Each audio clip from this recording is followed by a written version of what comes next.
Hello, everyone. My name is Julia Campassi. I'm the Research and Events Coordinator for the Institute of Leadership and Management. I would like to welcome you to today's webinar. It's my pleasure to introduce Kate Cooper, Head of Research Policy and Standards at the Institute of Leadership and Management. Kate, over to you.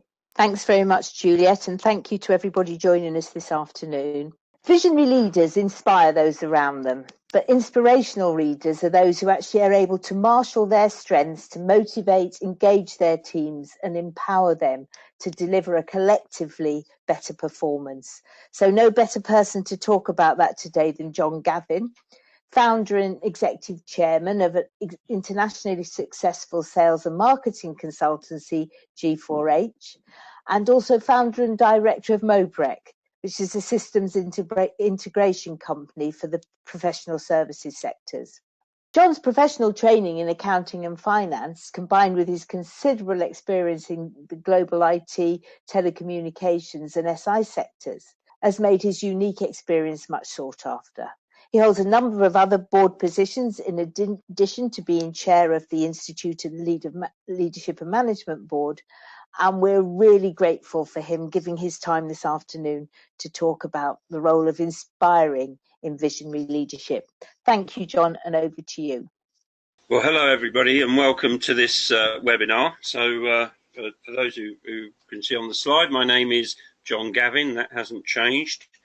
My formative career, as Kate said, was with multinational technology and communications companies, where I ended up on some board positions and leading parts of those businesses. I suppose that's really where I learned a lot about leadership in the corporate environment and really cut my teeth on understanding some of the intricacies and complications that arise from it. I've since founded and built a number of companies, both in technology and technology services sector and consultancy business. I have a portfolio of other leadership roles, and that's in charities and non-for-profit organisations, which are a really interesting contrast to leading in the commercial sector. One of those is clearly that I'm chair of the Institute of Leadership and Management, and the reason for that is leadership has really always fascinated me, and it's quite amazing that we probably all remember some of the best leaders we have, but we all remember certainly some of the terrible leaders that we come across in our careers. I want to see a lot more focus on this, and clearly everyone on the webinar today is keen to develop their leadership skills and go out and make the world a better place. So, in order to get to grips with leadership, the Institute has developed a leadership model that looks at leadership in 5 dimensions. So, achievement, ownership, collaboration, vision, and at the core of it all is authenticity. Each dimension has a number of components. For example, vision is a balanced mix of 8 different components. Now, what these components are there to do is to really, when you're looking at leadership and developing your leadership skills, to really allow you to focus and consider where you are and how effective you are in each of those areas. Especially if one's going to have a clear vision and be a leader where that vision will resonate with the team and the stakeholders that you've got. It's often been said that great vision is what separates great leaders from good leaders. And it's been said that without vision, enterprises tend to look to their past or even just perish. So there we have the various components. The key component that we're going to focus on today is inspiring great leadership. Now, we can all remember inspiring leaders or leaders that have inspired us as part of our careers. And they could be teachers, they could be former bosses, they could be people who we've known socially outside, or some voluntary organisations that we've been in. So there are many individuals who are recognised as inspirational leaders who have had great social impact and influence. Unsurprisingly, they're all very different. So Nelson Mandela, Mother Teresa, Steve Jobs, Benazir Bhutto, these are all people who have made huge impact and transformation, and leading their companies or their countries forward. In industry, you get some really key leaders. I mean, a lady called Tory Burch, who's a fashion entrepreneur over in New York, has really moved the game forward. And she has an extraordinarily loyal team, and it's her team that she always says has actually been the foundations of her success. John Bloor of Triumph Motorcycles. Triumph Motorcycles was in a situation where 20 years ago it was actually broke, was going apart. He bought the company, and he has, over the last 20 years, transformed it into a leading exporter and leading provider of top quality motorcycles around the world, and to the extent that he's now exporting considerable numbers into Japan, where the manufacture of motorcycles was, for the world was they were the key hub. I've met members of his team, and he has a very low staff turnover, and it's all about, he has inspired them to really, really stretch themselves and change the business. Martin Sorrell, who's from a company called WPP, which is now, I think, the largest PR and marketing communications group in the world, started his business by buying a shopping trolley company, and over the last 30 years has transformed it and grown it into this huge international conglomerate. But there are also leaders that have had huge impact socially as well, and one particular person who is Malala Yousafzai, a young girl in Pakistan who was almost killed by terrorists, and has since fought for girls' rights and education. And I did hear her give a short speech once, and one child, one teacher, one book, one pen can change the world. Highly inspirational and highly motivational.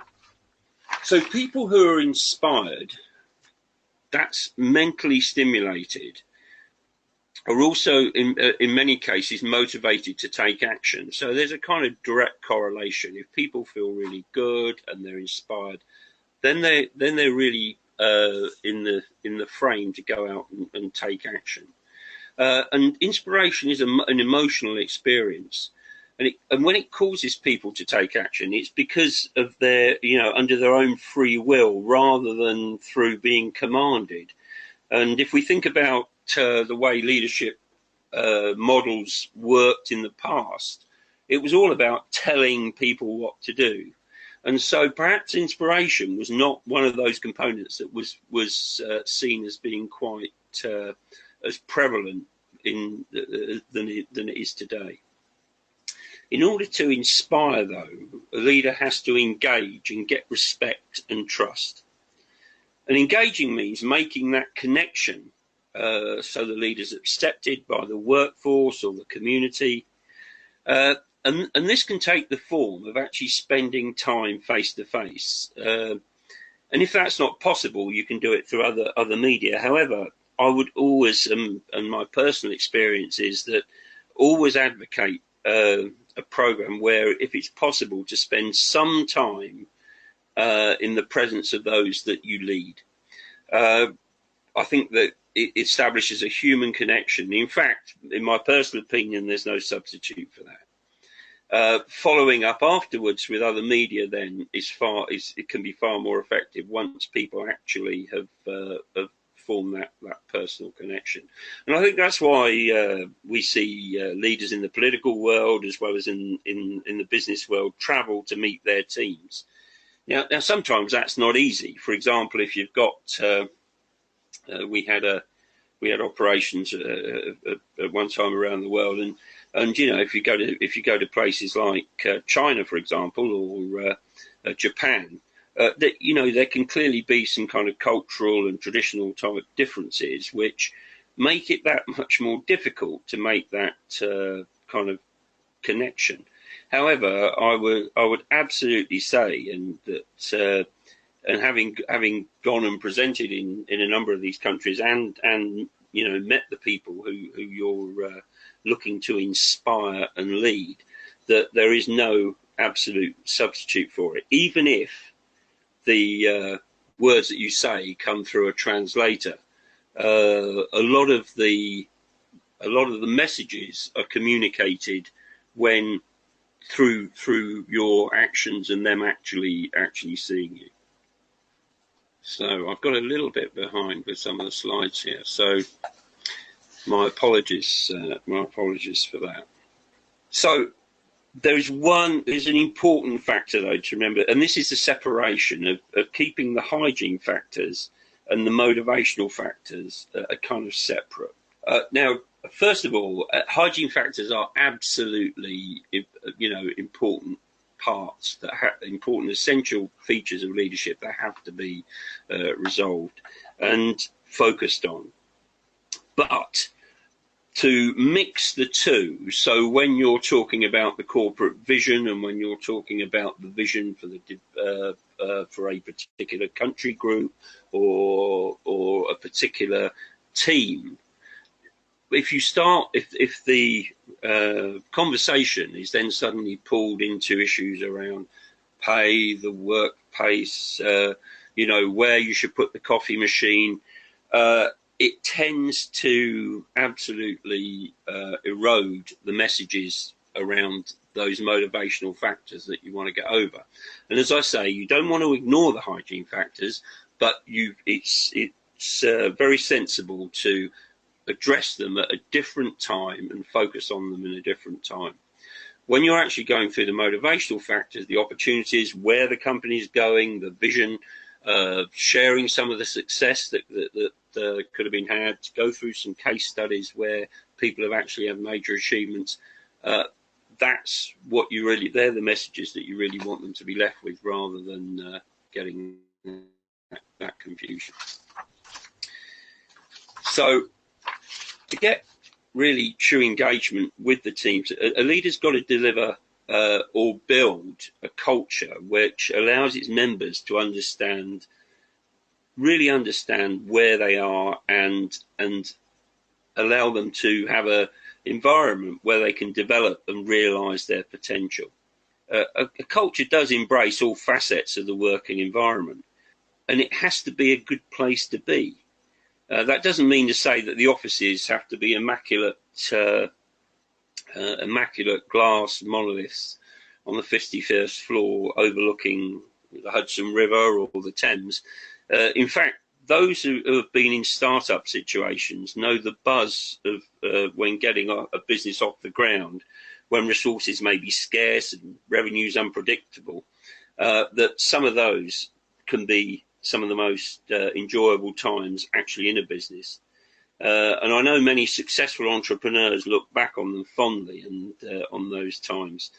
And, example of that that comes to mind is Karen Villamoria, who founded Cobra Beer. And I remember him going through when he founded this beer, although he was a well-qualified lawyer and a well-qualified accountant, he actually found that his passion was for food and beer. He went through and found that there was no beer to his satisfaction. So he then went out and had one actually brewed specifically. And I remember him saying about how when he got the company off the ground, about how it was delivered into his flat in Fulham, and the flat would be absolutely full to the brim with cases of beer, and that the staff would be working there as well. And then he would be going out during the day and in the evenings taking cases of beer to Indian restaurants where he delivered it himself. So, he looks back on that as some of the most enjoyable years of actually building what became a very successful business. But it was the culture and the team that were absolutely key to that success.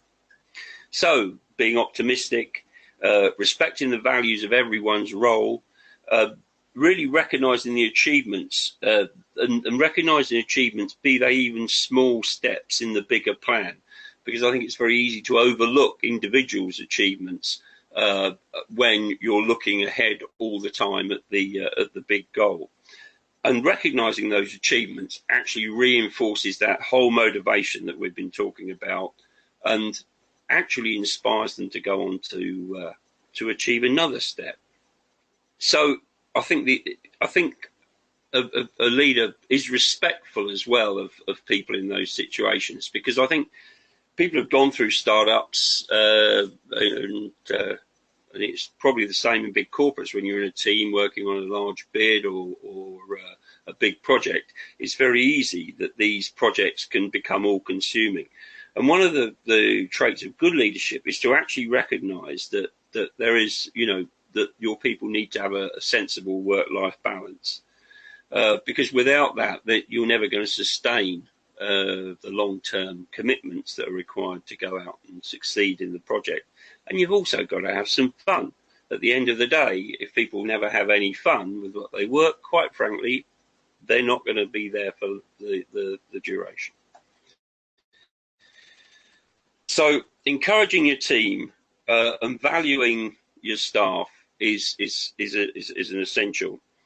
I think this kind of really comes on the leader as a coach, as a manager and a coach. I mean, coaching people is absolutely essential. Clearly means that you must listen and really give them the space to be able to communicate to you where they are and how they feel.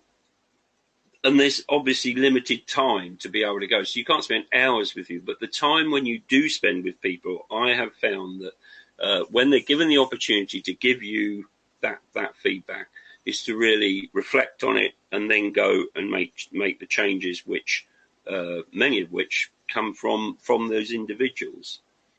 So using facilitation, but the other essential is actually being a role model and walking the talk.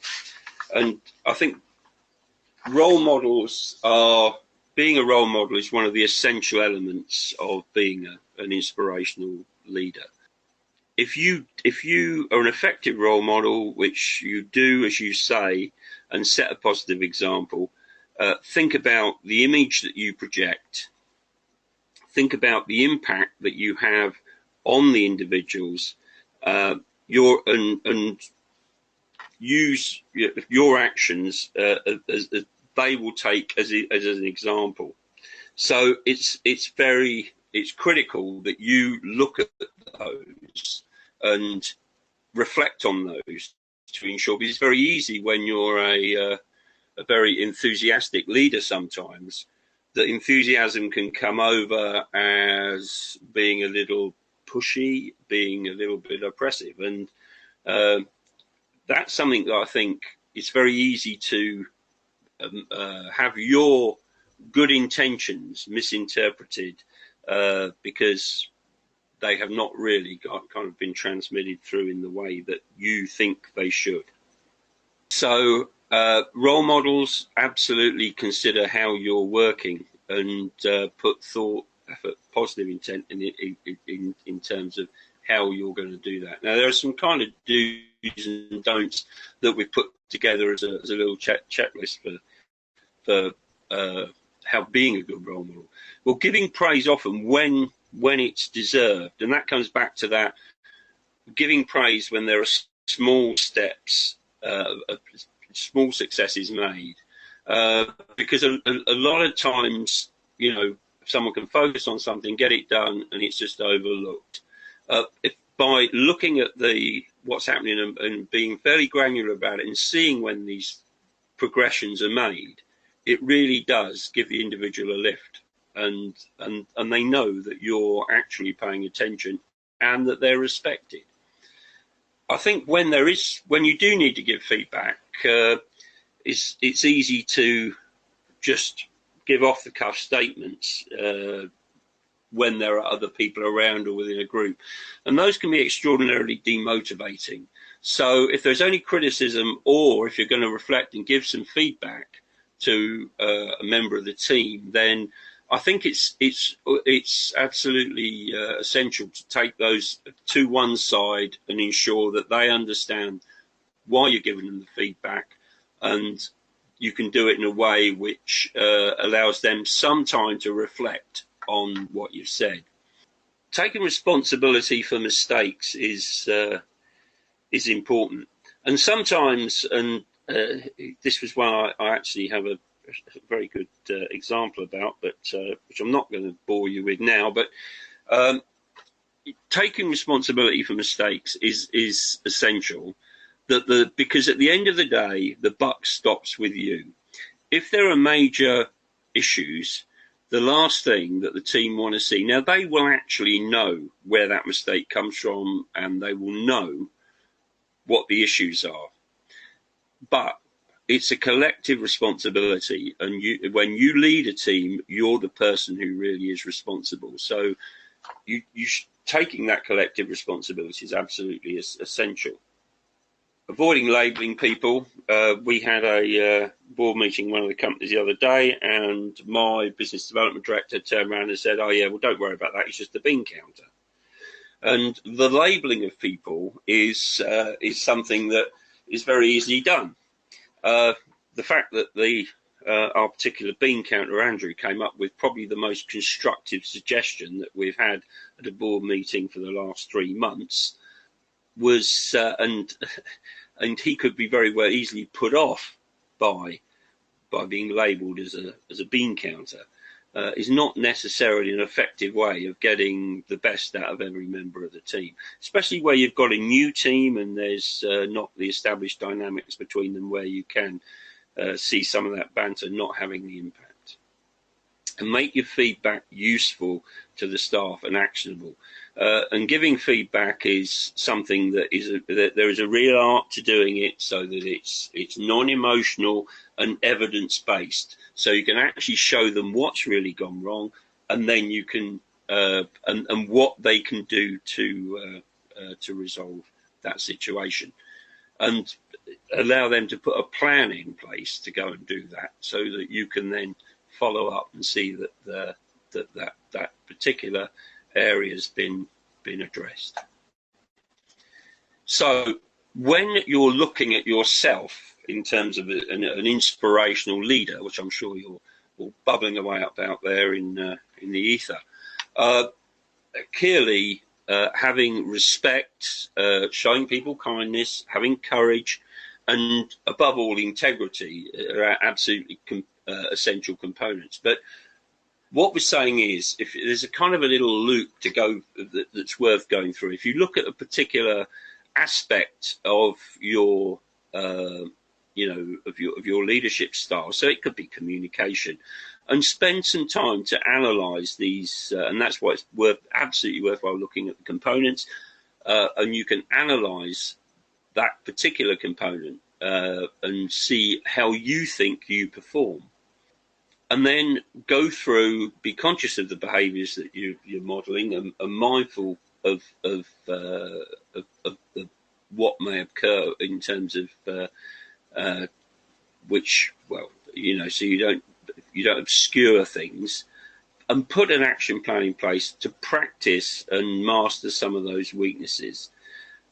Now, this may seem rather kind of granular, but actually it does work. So putting regular, especially where you've identified a key weakness, putting a plan in place and practicing those behaviours such that you can then go through and make that change, Get some feedback, elicit feedback from, trusted sources. So it could be from key members of staff and colleagues.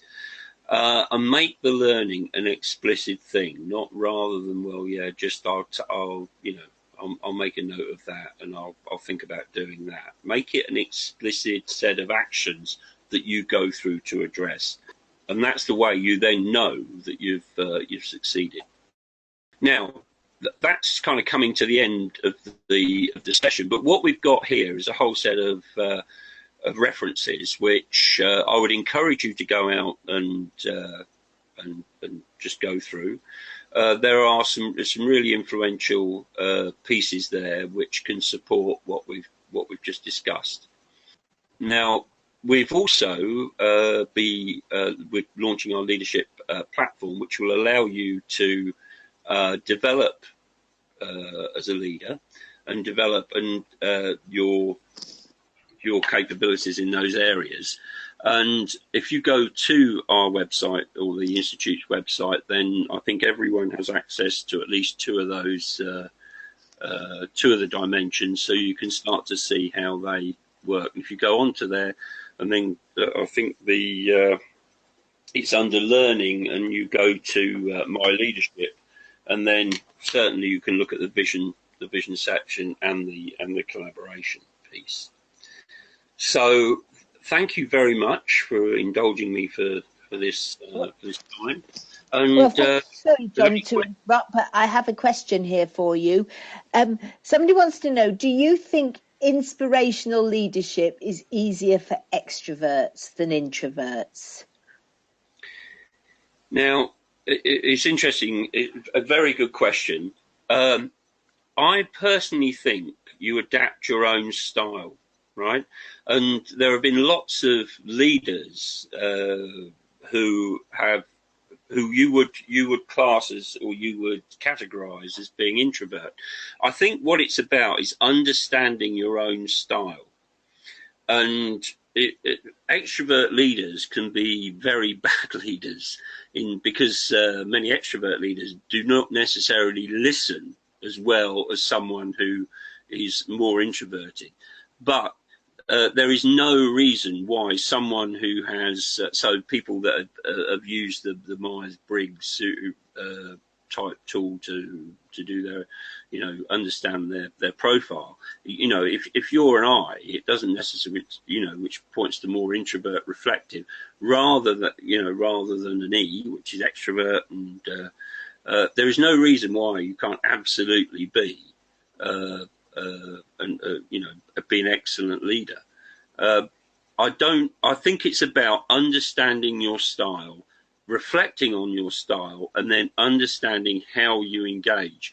It's all about that piece we discussed about engagement. And if you get that engagement right and earn that respect, then I don't think it's such an issue as it may look like on the surface. One final question is all we've got time for.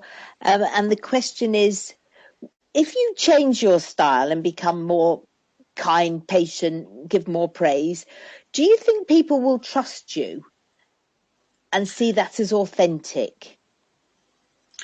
I think if you change your style overnight and it's clearly just an act, people will absolutely see that it's false.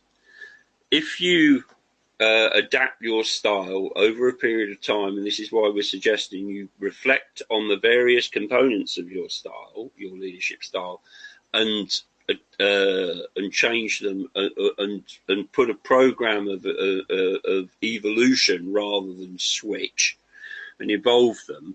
I think people will genuinely see that you are trying to be a better leader. And do you know what? I think when people see that you're genuinely trying to do something better, then they are truly supportive, or at least 90%, 80%, the 80-20 rule, you get more than 80% of people then that would see you would be supportive of assisting you making that change.